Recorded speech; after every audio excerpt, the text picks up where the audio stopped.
What is up, guys? It's Brandon Brightside.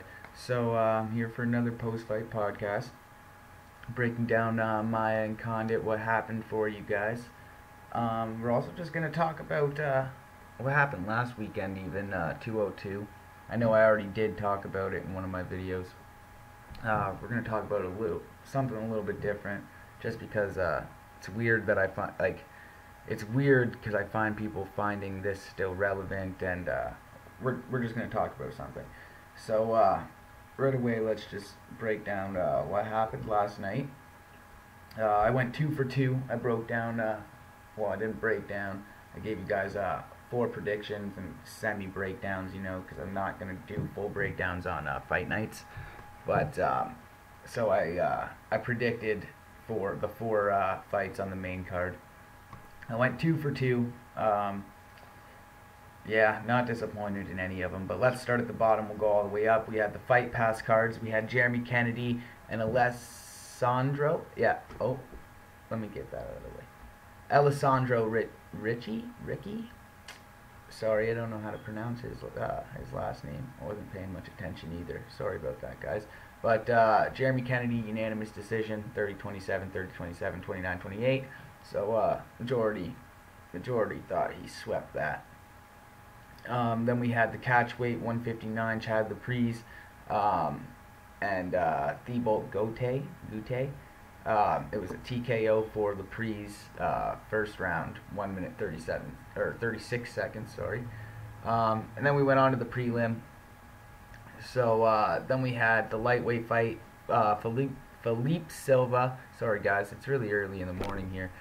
My tongue's all twisted. Philippe Silva and Shane Campbell. Philippe Silva TKO over Shane Campbell punches, first round, 1 minute 13 seconds. Then we had the middleweight fight, Alessio Di Chirico, hopefully that's right, versus Gareth McClellan. Decision split for Alessio Di Chirico, like I said. I hope that's right. Yeah, split decision. It was 29-28, 28-29, 29-28. So yeah, that was how that one went. Then we went to Kyle Bochniak and Enrique Barzola. And I gotta tell you, Barzola looked really good too in this fight, but Kyle pulled it off. Another split decision at 29-28, 27-30, going the other way, and then 29-28. So like I said, Enrique did look really impressive, enough to sway a judge to a sweep when the other judges saw it the other way. But you know how judges are on top of that, right guys? So let's not take that too seriously. But yeah, Enrique did look really impressive, but Kyle took it. Then we had Sam Alvey and Kevin Casey. Sam Alvey TKO'd Kevin Casey in middleweight here. Second round, 4 minutes and 56 seconds, so 4 seconds left. Yeah, it was really impressive too. If you guys didn't get a chance to watch that fight, if it's not on YouTube, because I'm sure you guys could find it somewhere if you looked. I'm not endorsing that, but I'm pretty sure you guys could probably find it. If you have the UFC on the Twitter, on the Twitter, I sound like an old fucking man, on Twitter, and you have the UFC handle, right, followed, they did a little clip of it, and it was pretty brutal. So yeah, and then we went on to the main card. So then we had Jim Miller beating Joe Lozon, the decision split. I think I called that right on. I haven't had a chance to really go back through my video, but I think I called that right on. But yeah, it was just like the first fight, very good, very back and forth. I told you guys it's a good fight. Some guys are just they match up so well together, and these are 2 guys that match up so well together. So the judges gave it to Jim in the split decision, and that means the judges gave it to me, so I got a win on that one. So then I said I saw Beck taking it. I don't even know if I gave an actual round prediction. I was really sloppy on this one. I tried to get it out really fast that last video.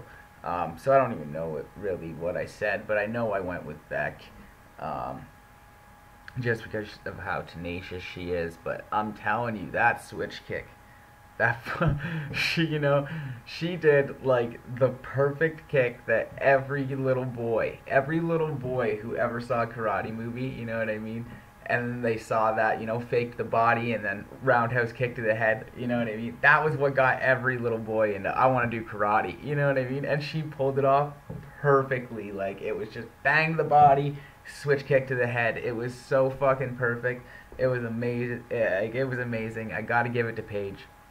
Paige TKO'd back second round, 17 seconds in. It was perfect. You know what I mean? It was perfect. Like, this is a kick that, like, I throw this kick every day on the bag. You know what I mean? Every day on the bag, just for fucking fun. You know, it's one of those fun kicks to throw.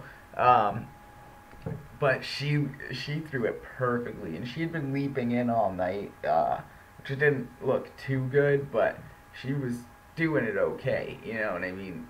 She pulled it off. It was really, really awesome to see. I'll tell you that. It was, we had the Anderson teep kick, right? And then we had Lyoto front, like the jumping front kick to Randy. And then Vitor, the victim of the teep kick, started spinning head kicking everybody. And then everybody else started spinning head kicking everybody. And now we got this fucking, this switch kick. Hopefully we see a lot more of the switch kicks because I love them. I love them. The jumping switch kicks, Of course, I see switch kicks all the time. But jumping switch kicks like that's fun to see. Even if it's not a knockout right off of it, seeing them land. So yeah, Paige got it. I lost that one in my predictions. But that's okay. That's okay. I called it a little. See, it's weird because I call these losses, but if you watch the video, I did say they're not going to give Paige someone that she's going to get beat up to again. They want to build that pretty face coming back from like Dancing with the Stars and everything, right? But so I kind of already saw it coming, but I just really wanted to go with Beck. You could tell that breakdown was solely based on some feelings when it came to the two fights that I lost. So I didn't really, step back and look at them beforehand, like I usually do. And you guys it's pretty evident in my last video. So I'm surprised I even went 2 for 2, to be completely honest. So then we had Anthony and Charles Oliveira, and honestly, Charles was looking great, man. Charles looked great.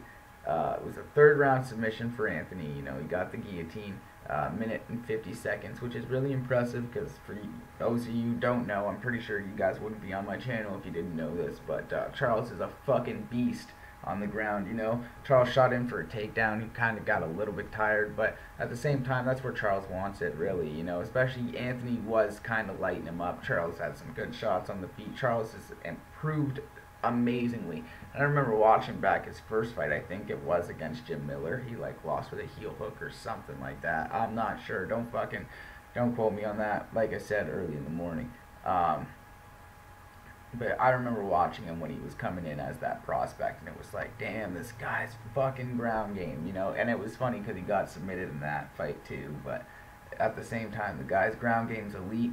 But the boxing was never really there, and lately he's been getting that stand-up, So I saw it. I think I saw it as like a 1st round TKO or KO or something like that. But Anthony shows, I didn't just submit Ben Henderson, I can submit almost anybody at the 145, 155 division.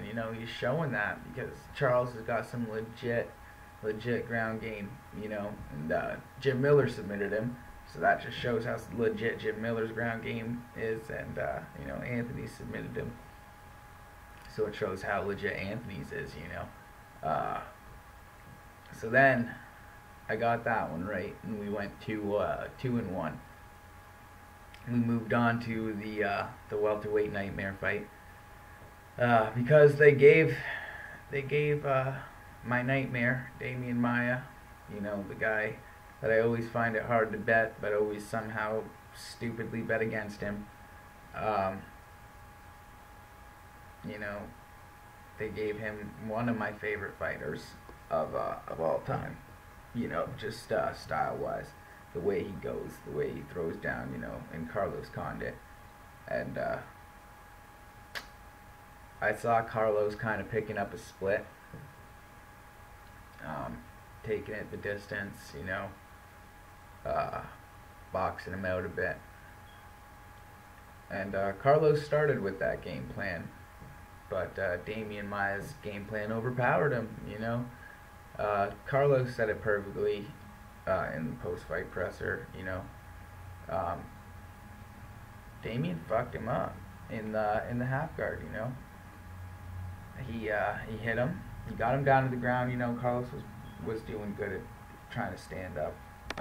But once Damian got a hold of him, he got him down to the ground, hit him in half guard, and I remember watching, and Carlos rolled over and went to his back, and right away I was like, oh no, like what are you know, like you would rather be in mount with him than have him ride you like a backpack, you know it. And you can watch my other video, I called that. I said, you know, Maia might ride him, right? Might ride him like a backpack. That's what Maia likes to do, you know.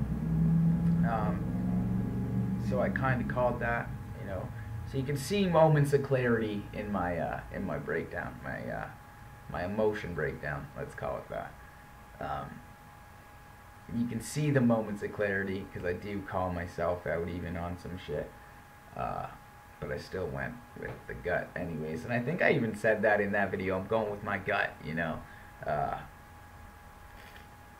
I gotta think about this shit, you know what I mean? That's why I'm an analyst.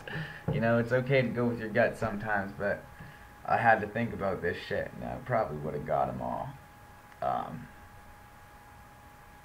They were pretty clear cut, pretty dry, but anyways, Maia got that rear naked choke submission. You know, riding Carlos like a backpack. Carlos said it in that presser though. You know, Damian rocked him with a punch on the ground, and that's why he rolled over. You know, so.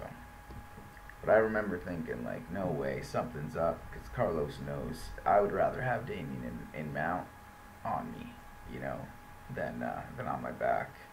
That's for sure.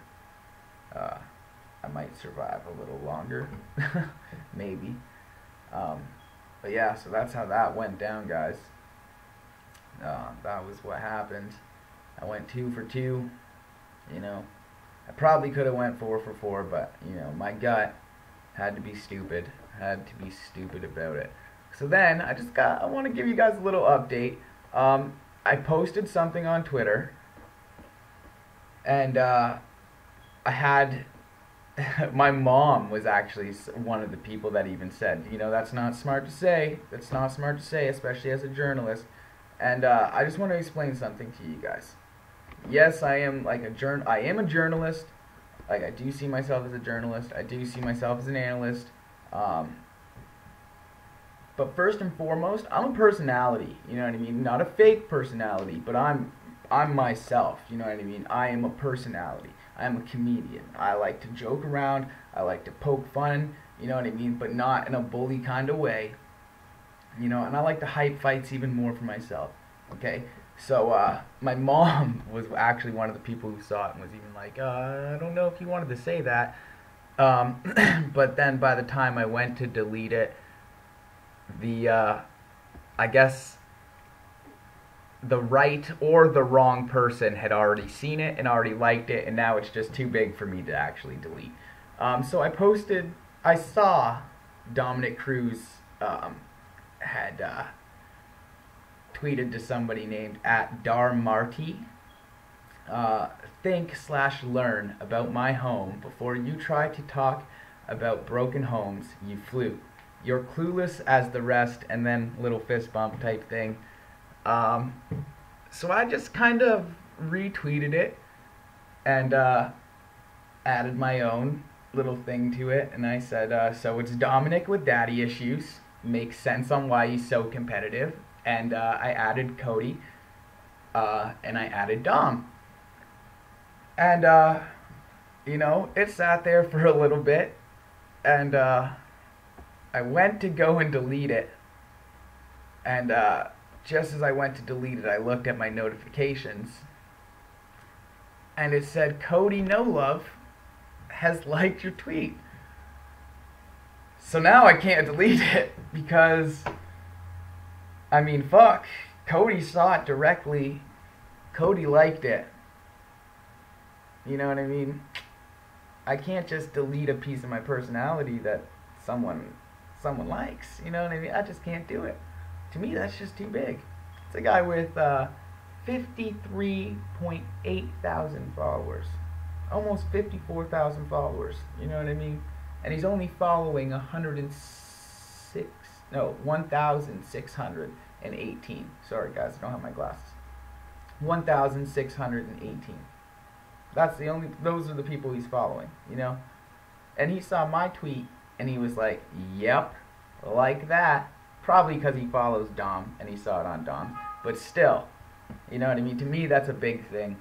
So, some people were like, yeah, no, I wouldn't have said that. Listen, I'm a comedian, and it's the internet, you know what I mean? I'm not faceless. It's not like I'm hiding behind something, you know? I'm owning up to it, and I said it as a joke, you know what I mean? Dom had said some things to hype this fight that Cody took personally about, like, daddy issues and this and that and the next thing. So then when someone else started picking on Dom wanted to fire back. And Dom's one of those guys that likes to go at trolls, you know what I mean? So I just kind of added fire to the flame. It wasn't something brutal that I said, you know what I mean? Dom is a competitive person. He'll be the first to admit that. That's not a bad thing, you know what I mean? And if he has problems with his father or his mother or whatever, who cares? A lot of people do, you know what I mean? I've got problems with my father. You know what I mean? A lot of people do. It's the word daddy issues that really get to people, you know what I mean? But fuck it, they're just two words, you know what I mean? When someone says, oh, you got daddy issues, yeah, I probably do. I probably do. You know what I mean? We all got issues. We all have fucked up people around our lives, you know what I mean? Oh, you have cousin issues? You know what I mean? Doesn't make any fucking sense. So yeah, okay, some people have been like, oh, you probably shouldn't have said that. To me, it's just like, listen, it was a joke. I said it to be funny, you know what I mean? I still think it's a little funny thing, you know, just adding to the hype of this fight, you know what I mean? Listen, Cody's campaigning for this fight. This is a fight that, you know, when people talk so much shit, it's a fight that has to happen, and that's what people are starting to figure out. When people talk so much shit, it's a fight that has to happen. That's what people are starting to figure out. This is the same way back in high school, you know what I mean? Yeah, sure, the big fights weren't, oh, this guy's coming to our fucking school to fight, you know what I mean? Think back in high school, you know? It wasn't that. Unless it was talked about. Had to be talked about. Had to be hyped up. If this guy just showed up at lunch, only a couple people showed up. But if it was all day, fight probably didn't happen. You know what I mean? If people have been talking about this fight all day, oh, they're coming at fucking 2:30, 3:30, whatever the fuck, you know? Shit probably didn't go down because the cops were there, because everybody was talking about it. The hype had got so big, you know what I mean? So people are starting to realize it's the same as high school. When people talk so much shit, it's a fight that has to happen. Because after that, they have to make a new meeting point. You know, they still have to throw down. They just have to figure out a different way to go. Because the fight got so big, you know what I mean? But in this case, they don't have to figure out a different place to go. You know, Dana can go, hey, fuck it, set it up, Joe. Joe Silva can go, hey, guys, sign these fucking contracts. And we can go from there. You know? So that's what's going on. And I'm just adding to the possibility of seeing this fight. Because this is a fight I do want to see. I want to see Dom fucking fight everybody. I want to see Cody fight everybody. I want to see everybody fight everybody. I don't give a fuck about rankings anymore because that shit is just fucked up. I don't give a fuck about belts anymore because that shit is just fucked up.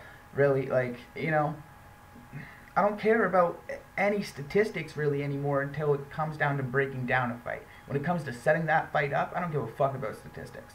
I don't give a fuck about statistics anymore when it comes to setting that fight up, as long as it's not a huge mismatch. You know what I mean? Because you can tell when it's a huge mismatch. But other than that, I don't give a fuck about statistics anymore. I just don't. When it comes to setting a fight up, I don't care. And that was all I was doing when I said that tweet, was just hyping this fight up for me more, you know, for my followers, for everybody. And just happened to be Cody. Cody saw it, so now I can't delete it. I just can't do it. It's a precious tweet to me now. That's why I added it to this video. But that was not what I wanted to talk about. What I wanted to talk about was 202 last weekend. We had Conor McGregor, the Nate Diaz fight. And honestly, I heard about it for 3 days in a row. I kind of thought it would die down. It has died down a little bit. But I've still heard about it every fucking day. First 3 days, it was like brutal. A lot of my friends, a lot of people that I talked to about this, they're all fucking just bang, bang, bang, bang, bang. They all want to talk about how it's controversial. Okay, and I've heard a lot of people say that it wasn't controversial, that it was not, and these are like big, big, big, big analysts that say that it wasn't. You know what I mean? But here's my thing, and before I break it down, here's my thing. If someone asks, you know, or someone says, hey, this might be controversial, it's already controversial. So right off the bat, when someone says, hey, was this fight controversial? Do you think this fight is controversial? You asking me that question? Yep, this fight's controversial. This fight is controversial. Because that automatically means that somebody disagrees with me. That's what controversy is, okay? There's mass amounts of people that are on one side, mass amounts of people are on the other side, mass amounts of people in the middle. You know, that's what a controversy is. So just by that question being posed, yes, this fight is controversial. And it's been a week. We just had another fight happen, and I have a fucking email from my buddy talking about the fight last weekend. Okay? Last weekend. It's right here in front of me. So, like, to me, it makes no sense why we're still talking about it. What happened, happened. And I think really why we're talking about it still for a week, which is ridiculous, is the fact that Dana said, no, I'm shutting it down. There is no Diaz McGregor 3. I mean, maybe later, but it's not happening. Fuck off, guys, you know. And I think that's why people are still going for it. I'm not still going for it. I don't really fucking care anymore. I already said I wanted to see people go. Sorry, guys. See people go separate ways. I have hiccups here. But I already said that I wanted to see them go their separate ways for a bit. So I don't have any problems with it. But I think, you know, I guess there is a controversy here. And where people are seeing the controversy is, listen, thirds around, Conor knocked Nate down like twice, okay? And then Conor admitted the foot was broken, or foot was hurt, you know. And there was times that Conor got tired and started running away from Nate. And anybody who says Conor wasn't running from Nate, I don't give a fuck what you say then. I don't care what you say because you didn't look at this subjectively.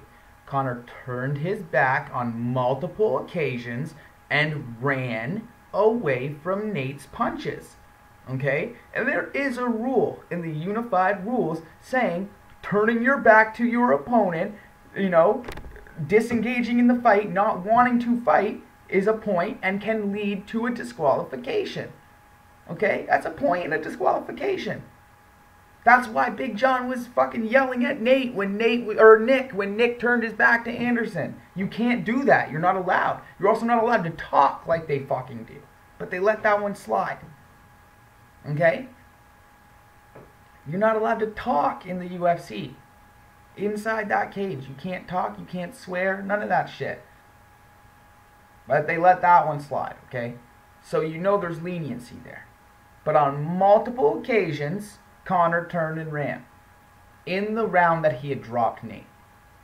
So that's where this controversy comes in. Some people see, you know, round 2 for Conor, round 2 for Nate. Some people see round 3 for Conor, round 3 for Nate. So yes, there is a controversy here. So for anybody to say there is no controversy, listen, for people to ask if there's a controversy, for people to think there's a controversy, for Diaz fans to go, yo, what the fuck? For Diaz to go, yo, what the fuck? You know what I mean? There's a controversy. There is a controversy. Okay? And sure, a lot of Diaz fans are doing it because they love Diaz. And they're like, fuck that, Diaz won the fight. I'm not saying Diaz won the fight. Okay? The judge's decision is the judge's decision. It went the way it went. You know, it didn't even go the way I called it, but it went the way that I said it should go perfectly, as to enjoy it as a fan. And I enjoyed it as a fan. Okay? I enjoyed it as a fan of the sport prospectively. Not as a fan of Conor and not as a fan of Nate. As a fan of the sport, I enjoyed the fight and I enjoyed the outcome. As a fan of both men, I was voting for Nate. You know what I mean? I put that in my breakdown. I went for Nate. I picked Nate. Okay? So, I see where people can argue because they love both guys. But I'm not doing that. I'm not arguing because I love both guys. And I love Nate and I love fucking Conor and this and that. That's not what I'm doing. What I'm doing is there's clearly a controversy. Clearly a controversy because it is 7 days later, another fight has passed, and we're still talking about that second round and the third round. Should there have been a point, and this and that and the next thing. And it might not be a huge deal to people you're talking with, but it's a huge deal to people I'm talking with. And all I can say is, yes, it was controversial. Do I think, like, you know what I mean? Listen, this is what I'll do. I will give you a round by round what I think. And I'll tell you right now, right off the bat, the fight was a draw if I was a judge. The fight was a draw if I was a judge. Or if I was a referee, rather, because a judge doesn't really, I don't think they have permission to take points. So if I was a referee, the fight probably would have been a draw. If the judges still scored it the same way. Because in the second round when Conor ran, I would have taken that point. I would have taken that point. Okay? But Conor dropped him twice. That's a 9-9 round, maybe a 9-8 round. You know what I mean? So there you go. This fight would probably turn out to be a draw in my shit. So yeah, that's a controversy, I guess. Right? That's my honest opinion. I'd have to go back and rewatch the fight again. It's been a week now. I've only watched it like 3 or 4 times. But yeah, there's just, based on the fact that people, well, did Nate win the second round? Did Nate win the third round? Just based on that alone, that's controversy. Okay? That's controversy. Bottom line. Do I think Conor shouldn't have won that fight? No. Conor won that fight. It was on the judges. John didn't, or I think it was Big John. John didn't take that point. You know what I mean? What happened in that fight happened in that fight. Do I think Conor was running? Yes. And to the people that say Conor wasn't running, and I even heard Joe saying, well, Conor was running to, or disengaging to reset and re-engage or something. He was trying to defend it. Listen, Joe, I love you. I love your podcast. I love everything about it. You know what I mean? I listen to it all the time. That I hardcore disagree with. Conor was running. Conor was running. Okay, Conor got tired, was in the heat of shit, knew Nate was about to turn it on the same way he did before, and went, fuck that, I'm getting out of here before I get fucking tagged again. So anybody who says Conor wasn't running, if Conor McGregor himself says he wasn't running, Conor's fucking lying. Conor's fucking lying. Play that shit back. You're huffing and puffing, you're right in the pocket with him, and he's starting to turn it on, turns around and runs. That's what happens. That's what happens. Watch the fight again. I've only seen it 3 or 4 times, yes, but I point that out every fucking time. Every time. That's a big moment in the fight for me. Okay? So, that's just as big as the knockdowns. To me. To me. That's disengaging the fight. That's going, I don't want to do this shit. I'm out of here. I'm out of here. So, that's just how I feel on that. There is a controversy there. Conor was definitely running. He dropped Nate twice in that round, so that round definitely is a little bit fucked up. How the judges scored it was how the judges scored it. Conor won the fight. Okay? So, On who won the fight, no controversy.